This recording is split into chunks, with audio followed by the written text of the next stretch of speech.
Hello students, this is the second part of loop. In the first class, I explained the concept of entry control loop, that is for loop and while loop. In this section, we are going to discuss about exit control loop. As the name specifies, entry control means the condition is checked before entering into the loop, and exit control means the condition is checked just before exiting the loop. Correct? So in one case, if condition is true, enter into loop. If condition is false, don't enter into loop. That is called entry controlled loop. Say for simple example, when you want to see a movie, you need to show the ticket. If you have that ticket, you can enter into the showroom or the theater. That means entry control. Entry control means if you can show the ticket, your entry is allowed. Now imagine everybody is allowed. After the show is over, you need to show your ticket and you need to exit. That is the concept of exit control. Correct? So here comes the picture of this loop. For loop, while loop, that I already explained, the condition comes at the beginning. The condition comes at the beginning. In case of exit control loop, you can see the condition comes at the end part. Correct? I'm showing you a simple program, a simple structure of exit control loop. The important part is you can see while test expression there is a semicolon. In for loop and in while loop there is no semicolon in the loop statement, that is for. You cannot write for semicolon, you cannot write while semicolon. But in case of do while statement, you need to give a semicolon at the end. Do means the loop started, this is the brace, this is the brace, this is the opening brace, this is the closing brace. Within this part the block is written, and just before exiting the loop the condition is checked. So the first one is do. Now enter into loop, the body of the loop is executed. Now 3 is updation. What is the concept of updation? I already explained you the concept of updation like this. Like in this picture, updation is I is equal to I minus 2. Here updation is I minus minus. So these are updation. So this is updation. Now there is a while condition and semicolon is there. Now the condition is checked. 4. If the condition is true, it will go up and the block will execute again. But if the condition is false, it will come out of this loop. But the problem is that if the condition is false, yet again the loop will execute at least once. So here comes the do while loop structure. This is the picture of a while loop end, that is the wrong one. I'm going to change it. Okay, this is correct actually. The at first the body of the loop is executed, then the condition is checked. If it is true, then again the body is executed. If it is false, then exit from that loop. Okay, I'm showing you one. Say int I is equal to 2 and my condition is I less than 1. If the value of I is less than 1, then this loop should execute. This is the condition. See, I is equal to 2 and I is less than 1. But the condition is not true. I is 2 here, that is obviously more than 1. So this loop should not execute. But as the condition is checked at the end, the body of the loop is executed first. So what will happen? I is equal to 2, that's good. Do print hello world, it will print hello world. I plus plus, I is 2, now I will become 3. Great. Now check it, check the condition. 3 less than 1? No, this is not less than 1. So the loop terminated and the next is not executed. So you will get only hello world. Though the condition is false, I is 2, 2 less than 1. This is not correct. The condition is false. Yet this loop will execute at least once. That is the problem with the do while loop. So here comes the difference between while loop and the do while loop. The condition is at the top, condition is at the bottom. When I say condition is at the bottom, see, the condition is at the bottom. In case of while loop,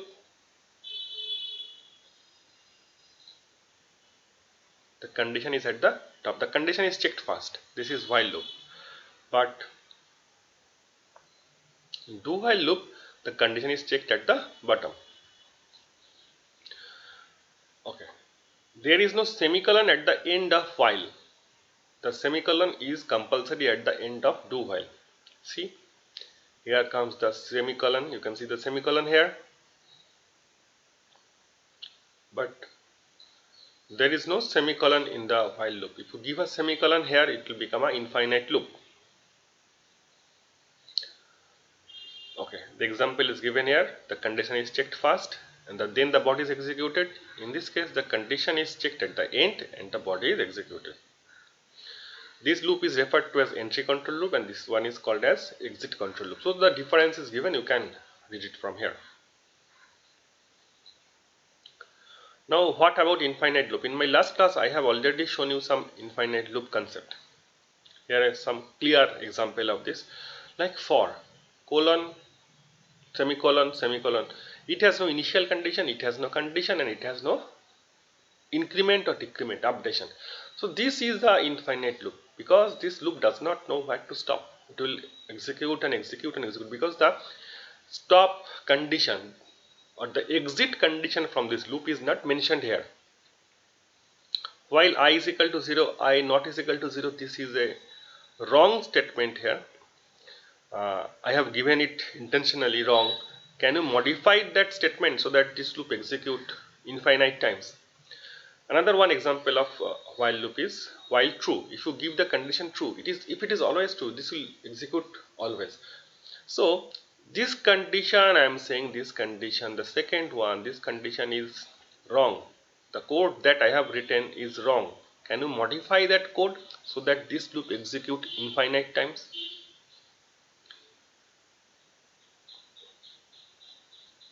Okay, next, which loop to select? It depends entirely on the problem that is given to you. And after doing some program in the loop concept, you will definitely understand which approach to follow. It all depends on experience. But in simple way, if pre-test is required, then while loop or for loop. That means if you want to check the condition at the beginning, then use for loop and while loop. But if you want to check the condition at the end, then go for do while loop. But in general, do while loop is not encouraged. Most of the cases while loop and for loops are encouraged. So here comes the summary of this loop statement. Some important points that you need to remember. You can escape this slide also. Now there is a term called break and continue.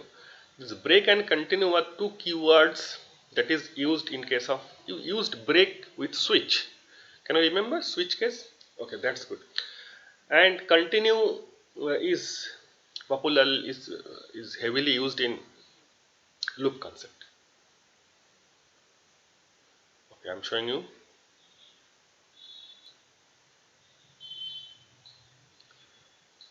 Okay, starts with C break and continue. C break. The statement of the break is BREAK and semicolon.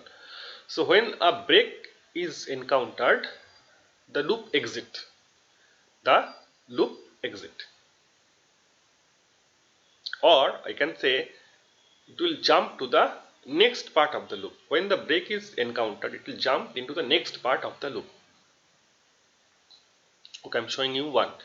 This is the best example of break. So int main, int I, for I is equal to 0, I less than 10, I plus plus. If I double is equal to 4, break, otherwise print I. Now imagine this part is missing here.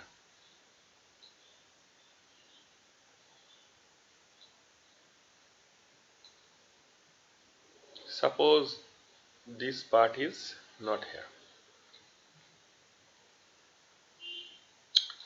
So what it will print? It will print 1 to 10. Sorry, it will print 0 to 9. 0, I is 0. 0 less than 10, print 0. I plus plus means 1. 1 less than 10, print 1. So if this part is not here, it will print 0, 1, 2 and ultimately 7, 8 and 9. So this part will print 0 to 9.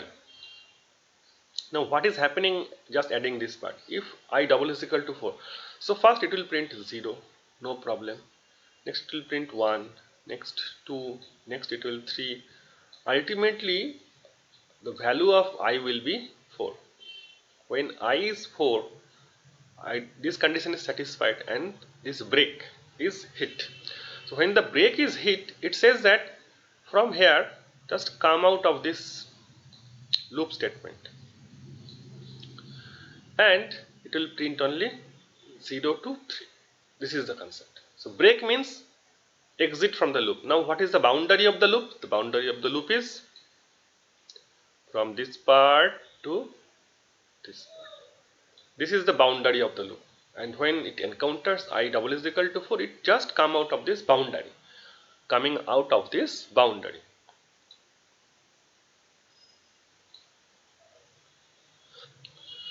So here comes the picture. When it find break, just coming out of that boundary. Great. Next one is continue. So the same thing, I'm explaining this with a picture. This in this picture. See, I'm going to print a sequence, say 1 to 10, without using for loop. So how it will start? Try to understand. Say int I is equal to 1. Say int I is equal to 1. Very good. Print I. So it is going to print I. That is 1. Next is I plus plus. Now what is I plus plus? I plus plus will be 2. If I less than 10, yes, 2 less than 10, then go to count. Where is count? Count is here. Now what is the next statement? Next statement is I. So what was the value of I after I plus plus? It was 2. Very good. Next I plus plus, I will be 3, but nothing is printed.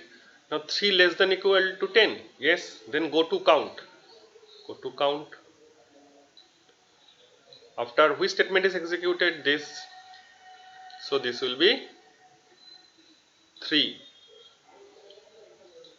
So this will continue till 10. So 1, 2, 3, 4, 5, 6, 7, 8, 9 and 10. See, I can do the same thing with for loop, but I am using this go to statement to print a sequence 1 to 10. Now my question is, can go to is always upward? It does not matter. It is not correct that go to will be always upward.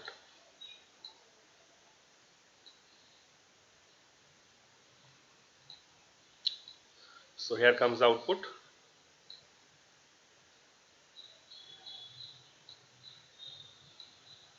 Like you can see here, go to can be moved upwards also. It can go to downwards also. So it can go upward, it can go downwards. So everything is possible. So reasons to avoid go to statement. Actually, C is basically a flowing language. That means this way the C language will flow. What is the problem with go to? In go to, from here you jump to a different location. From again you use a go to, that will jump to a different location. Again from go to it will jump to a different location. From there it will go to another different location. So this kind of jump is not the story behind structured programming. Structured programming does not encourage this. There is a language called QBasic. There is a language called QBasic. That language gives you the facility of go to, but C it is not encouraged. Correct? In 99% programs that you are going to write does not require any kind of go to statement. Clear?